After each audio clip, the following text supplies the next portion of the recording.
Well, actually, I was involved with Jobs with Justice way before I even realized I was involved with Jobs with Justice. I was working on the Smithfield campaign for UFCW as a organizer in training with the International. And they put everybody down in North Carolina on the Smithfield campaign because it was a campaign that they were working on for years, and they used it as a training ground for new organizers. And at that campaign, they realized they couldn't just treat it like as a regular organizing campaign. They had to engage the community, especially faith leaders, because of, North Carolina is the Bible Belt. And we worked directly with Jobs with Justice to get the community and faith partners involved in the campaign. And I don't think I realized at the time it was Jobs with Justice until I went to go work for the National on the Walmart campaign, and we were working with Jobs with Justice on the Walmart campaign. So I had some pictures and campaign signs, which I did not realize that until I was taking it out, that I've been around Jobs with Justice for a very long time. And then I became an organizer for UFCW, got out the organizing and training program, and started Walmart Workers of America with UFCW. And we worked with Jobs with Justice to do the community partnership. But I will say that I originally came to organizing through my church, and I always felt like, in order for us to have a real change, that we had to engage all of the stakeholders.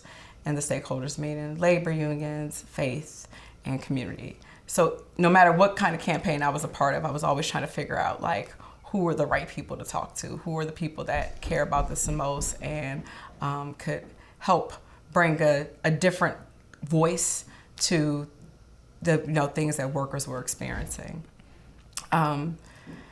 So I think take a step back. When I left the Walmart campaign to come back and work in DC on an education campaign for Teaching for Change. And at that time, Walmart was announcing they were coming to DC. And I started attending the community meetings simply as a community activist and concerned about them coming, and then started investigating and seeing that Walmart was putting money into the public school system because they had plans to expand into the district. So, of course, got involved in that. And then when they were looking for an organizer to help lead the campaign, naturally, they came to me because I had experience in education, DC, and Walmart. So I worked for DC Jobs with Justice as an organizer on that campaign, Respect DC, me and Mike Wilson, my best friend. And then we led a fight for a large Retailer Accountability Act that evolved into every council member voting it down, but then introducing the minimum wage fight. And then I went to go work for National Jobs with Justice as a Southern Region Field Organizer. Yeah, so as I first got introduced to that campaign, when they were, the problem with Walmart is they do a really good job of investing in communities and doing PR. So before they even, made plans to come to the city, they started investing in the school system, just being good partners, good neighbors. But they had no stores in the district. And then they were investing in some of the nonprofit organizations and food deserts. So we knew that we could not go at them talking about workers' rights because they were coming to food deserts, promising, good jobs. So we actually led a community fight. So we weren't saying no Walmart. We were saying if you're going to come to this community, we want to make sure that you sign a community benefits agreement. So Mike and I did a lot of community organizing all over the city, especially in areas that they were coming in. I remember us knocking on a door one Sunday in the snow in October. But we organized a lot of communities to not to push back against Walmart. We educated them to the impact that Walmart has on the communities. And we made it so clear that Walmart's making all these promises. We're not telling them not to come, but if they're going to come, we want them to sign a community benefits agreement. And they did everything close enough to doing that. They made some announcements. I remember one time they had us in a meeting. The mayor had us in a meeting at his office, Mayor Gray. And at the same time they were meeting, they were going to announce the community benefits agreement. I remember it's me, Mike, I think Josh was in there. We were just like, wow, these are the games that they're playing. And there was a commitment to come to Ward 7, which we knew they weren't going to do. They still had not done. I lived over actually by the site in Ward 7 Skyland where they were supposed to come. But, they had done such a good job at making the things that we said would happen real that, the communities were pushing back against them coming. But we all were upset the day that we lost that. I remember marching out of the Wilson building, leaving the vote from the top floor, marching down. And from that day on, the guards at the front door called me troublemaker. So even now, maybe 10 years later, I come in there in my suit and, try to be, a little professional. And they're like, troublemaker, do you have anybody with you today? I remember bringing my grandmother there for the minimum wage vote, and she just got off the plane from Kansas, and they were like, troublemaker, what's going on today? We thought everything was going to be peaceful. I was like, I'm just trying to introduce y'all to my grandmother. But because of that Large Retail Accountability Act, they made it clear that they weren't willing to hold these companies accountable. I remember getting Marion Barry. Marion Barry was, leaning towards Walmart, but when we showed him the economic injustice and the social injustice and how they treated, communities of color, we got him. And I remember not thinking that we weren't going to get him to vote with us. But that fight was so, prevailing that companies had no problem coming to this district, but they weren't going to, do right by district residents. So that's when we got the minimum wage and paid sick days, a campaign that I was working on prior to Large Retailer introduced. So, it was a campaign. We have fights that we win immediately, and we always have, always take losses. But, I think we all felt like despite the loss of the Large Retailer bill, we pushed the conversation for the minimum wage and paid sick days. And so I used to be the Southern Region field organizer for Jobs with Justice. And one thing I realized was that when you have organizations, especially small organizations, they're very personality driven. And it's hard to, especially, they go through founder syndrome. And, one thing I'm proud of with DC is that many of us that were activists, organizers, or were involved with SLAP still stay around. We're either contributors, we're directly working on a campaign, we're on the board. So I think that helps stabilize, Jobs with Justice through each transition. We've had bumps in the road, but I've seen a number of organizations when they have someone like McKinsey, who is a strong organizer and is very personality driven. When they lose someone like that, the organization falls apart. And it didn't. With each one, Nikki Lewis came in, an organizer from Rock, DC, and she came in and she brought her own spin to things and her personality, and people were receptive. But I do think that that's always gonna be our organizing home. I would say I was a part of the training program, and I was invited to be a part of it. I got sent to the training, and folks were like, she doesn't need to be here. She has a lot of experience. But I love being around people and just learning and hearing, ideas and what they were doing. I remember I was in Central Florida, and I was there, and I didn't realize I was being observed because they wanted me to join the training team, and had other aspirations for me to move up in the organization. But being a part of the training team made me realize how we're not just organizers, we're strategic in our thinking, we're intentional. It's about building long-term sustainable relationships. And I think that training team, developing that training has really helped keep us together. So each staff person, Nikki attended the training, so it was a testing ground. So, I think that out of all the coalitions that I worked with, in the South as a Southern Region field organizer, DC Jobs with Justice was able to thrive every time they had new leadership, which says something for a small organization like that. Tristan was very, he was very intentional in building relationships and getting to know organizers and knowing what their values are and helping develop. In hindsight, you look and you think that, maybe someone knew that they only had a small period of time to be here and they want to make the biggest impact while they're here. And I think the training team and the role that Tristan played for me, the role that Tristan played for Mackenzie and Smiley, left a long legacy of his work and his passion for the work that he did. And I remember getting an award from the Metro Washington Council, and being a woman of color, especially in this movement, there are not very many men that stand up for you and make a way for you. And Tristan genuinely was that.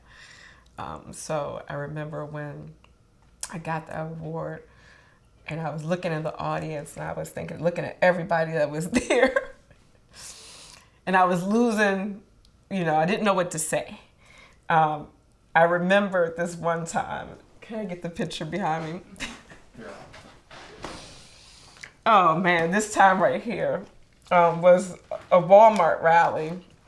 And start that story again, just take it back that one so that he's not in the... regarding the story of this picture.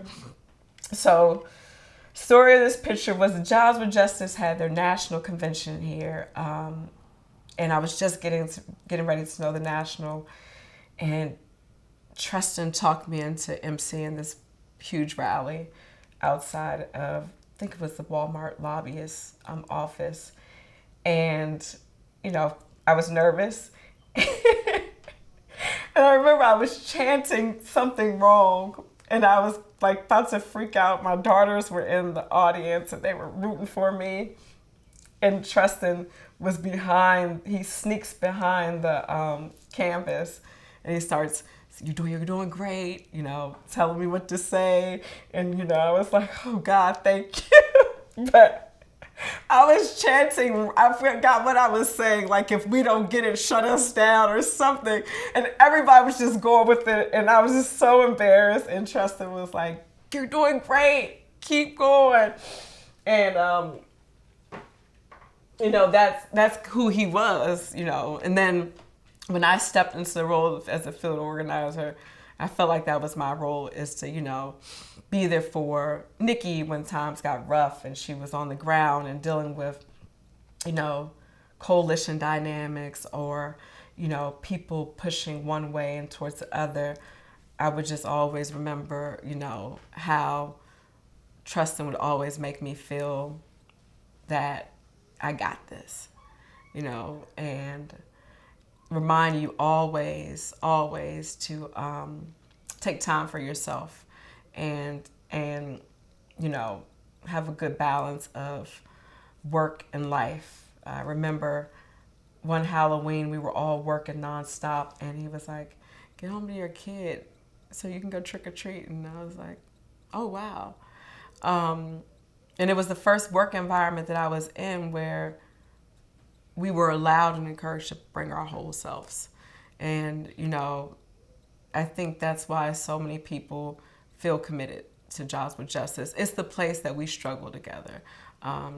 We have hard conversations. We don't, walk away from them. We'll say we need to deal with this. And I always say, like, if we're going to be in this fight, I'd rather be in this fight with you all. So no matter where I've been throughout my career after I left Jobs with Justice, I've always been a contributor. I've always been involved. I do miss the training team, but at this time don't have the time to be a part of it. But I still use the trainings and the work that I do, pieces of the training and the work that I do, because you don't realize how many people in labor are organizing, but they're not thinking about maintaining and sustaining long-term relationships. So that's one thing I value about Jobs with Justice is it's about making sure that we're not having transactional relationships. You know, I grew up in DC and here in Southeast, and I have been an activist, you know, fighting for quality education. As a parent, Michelle Rhee came and took over the school. Me and my daughters were out there protesting and going to community meetings. I, you know, have fought for affordable housing as an ANC commissioner and as an activist. But I will say that, oh, I just burped. Did you get that? Can you get rid of that? Got that out. Okay, great.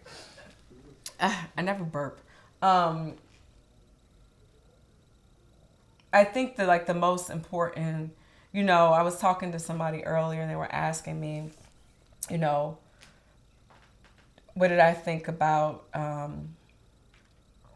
DC Jobs are just playing a bigger role in, you know, in Ward 7 and Ward 8 and other parts of the city. And what I remind folks is it's a organization based, like member organizations join Jobs with Justice, not an individual. And it's not for Jobs with Justice to come and open up a shop and start an organizing campaign in Ward 7 and Ward 8. And I think we've been intentional about that. It's about us supporting the groups that are in the community and giving them and helping them develop the strategy they need to win. So we use, and I think McKinsey might have started using this. I know Trust and I used it, but you know, as an organization, we often get asked to do a lot, right? Everyone's, can you come to this rally? Can you support this effort? And your immediate response is like, yes, we can do that. We can do that. We can do that. But we always have to, you know, we always say take a moment to check it against our values. Does this align with who our members are, labor, faith, and community? Does this align with our values for social and economic justice? And is it winnable? And we ask ourselves those questions versus getting into fights. And one thing I especially being an organizer and thinking about different campaigns I've been a part of, you know, there were times that, especially when you grow up in a community where you're used to things that the world moving on and forgetting about you don't want to be a part of any more demoralizing fights, right? You want to actually win because winning feels good. And that's the space that I think that we at Jobs with Justice create. It's like, yes, we can be in solidarity with this, we can be in solidarity with that, but at the same time, we can actually dig deeper in a campaign that's going to change the lives for the people that are being directly impacted. So it's difference between, you know, taking on every fight. You know, we're in solidarity with you in your fight. You be there for us 3 times, and we'll be there for you 3 times. That's the solidarity pledge that we take. But it's also being strategic about our resources, to say that, you know, we don't see, you know, the pathway forward for this campaign, and we don't want to engage all of our members into a fight that they can't win, because that's demoralizing. We want to win. And even if we don't win, we want to lose and prepare to win something bigger, like we did with the Large Retailer Accountability Act. So, you know, I think that for me is something that I have taken in the labor movement, taken every part of the work that I do. And I think that what Jobs with Justice brings to the broader movement is helping us think critically about the decisions that we make and the fights that we engage in.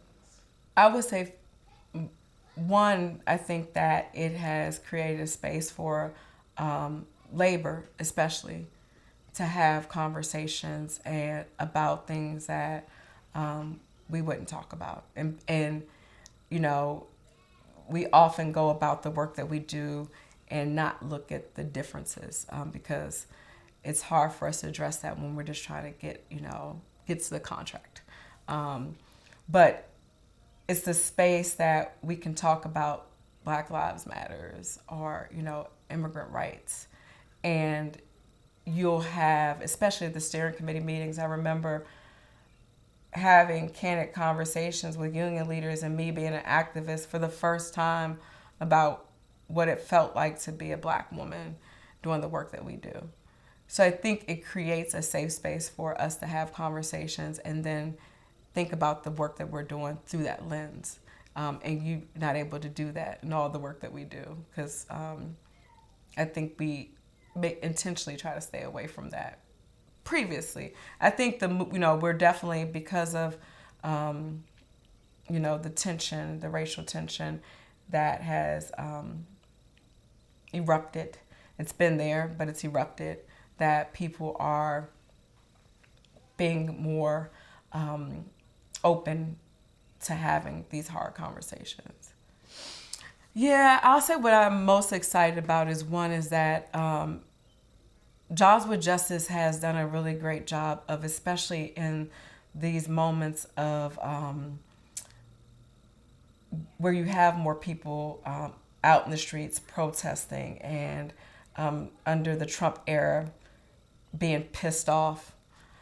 They have found, their organizing home. Individuals have found their organizing home with Jobs with Justice and contributed to it. And they've done a great job at mobilizing those folks into action because we, in DC, we have a lot of activists and people that can, come out to the broader national protests that have momentum. But then they've done a really good job of connecting that national energy to things that are happening here locally. And I remember when I was in a board meeting, they were talking about it, I was like, wow, that's awesome. So it's just like you take that energy, we all knew like all these protests are happening downtown. We have all these folks here. And we did it with the Occupy movement too. We would go down there and do teach-ins. We're like, these folks are here. They're excited about it. Now, me personally, I live in DC, from DC. I was like, they're getting in my way when I'm trying to go home. And, Jobs with Justice, like I remember me and Mike having this conversation, like, yeah, but they have energy. We could get them to go get arrested. I was like, great. I'm not getting locked up, which I did get locked up one time. They talked me into that for civil disobedience one time. But I think that what I'm excited about being the president of the Metro Washington Council is, labor is at a place where, especially in the district, because we have a lot of the public sector workers in the District of Columbia, and they, have been under attack because of the Janus ruling, and they're not used to organizing, and this is the first time they're going to have to organize, and they've been doing a good job of it, but Jobs with Justice has tools, strategies that we can use to help support the work that we're doing. So I'm actually looking to partner with Jobs with Justice on a training to help people think about how to have a grassroots campaign. I'm saying it and smiling because you don't realize that people don't think that through. They see something bad that's happening on the city council and they're like, let's meet with the elected official. Let's, get a petition. But they don't think about, well, who are the people that this impacts? How do we engage them? Who are targets? How do we put pressure? And relying on Jobs with Justice to help providing that training to our affiliates in the Metro Washington Council. And understanding we're getting ready to go into the DC budget fight. And, that's a time where labor compromises. But I am looking forward to our affiliates understanding the role of allies. So, you may not be able to take the mayor on. You have an internal strategy where we have our friends outside protesting. So, that's something that I'm looking forward to helping our affiliates understand. And there are folks that, I remember when I worked for Jobs with Justice, they would bring me in to do trainings for unions on how to engage the community. And I would always say to them, so I guarantee your members attend a church. I guarantee your members are a part of a civic association. So you just need to understand who your members are and meet them where they are. And that's the type of thinking and strategy that we need to, think about in the labor movement, doing those same type of power analysis and assessment. So yeah, that's what I'm excited about. You see, the council now taking a racial equity lens at the legislation now, and the mayor working to create more affordable housing. And, I think the role of Jobs with Justice is to make sure that our elected officials understand what true affordable housing is, and that we organize our community to understand. And, oftentimes when elected officials bring these, bright ideas, they've already done the math and know what they can give and what they can't. So we got to make sure that we have a community organized to push them to get the most for most affordable housing for, the people that have been struggling to stay in this city. I think we also need to make sure that we're reminding our elected officials that the things we experienced throughout the pandemic had always been around. People were always struggling to pay their bills. Tip workers always were relying on, a consumer making them feel good to pay their bills. So, once we get out of this pandemic and things go back to normal, we have to remind our city officials that the reality of where we, where things actually are. It was interesting that, we've been fighting for paid sick days, and it happens like, oh, wow, people go to work sick. The whole community's sick. So, I think it's our responsibility to remind elected officials of the things that they've said this year, who the essential workers are, who the folks that have kept things going. And as we go through this budget cycle, we just got out of a fight where they were trying to cut jobs at the hospital. And, we were like, are you serious? These nurses have been working throughout the pandemic, knowing they're going to lose their job in 3 years. And now you want to eliminate their positions prior to that. And that's how we reward people for taking care of their community. So, it's going to be our responsibility to make sure that we're organizing those activists and making sure they understand what's happening on the city council level. Because the activist base gets excited about the national momentum, but there are things you can do right here in this city to protect people of color, to protect essential workers, and to fight for, quality education and affordable housing.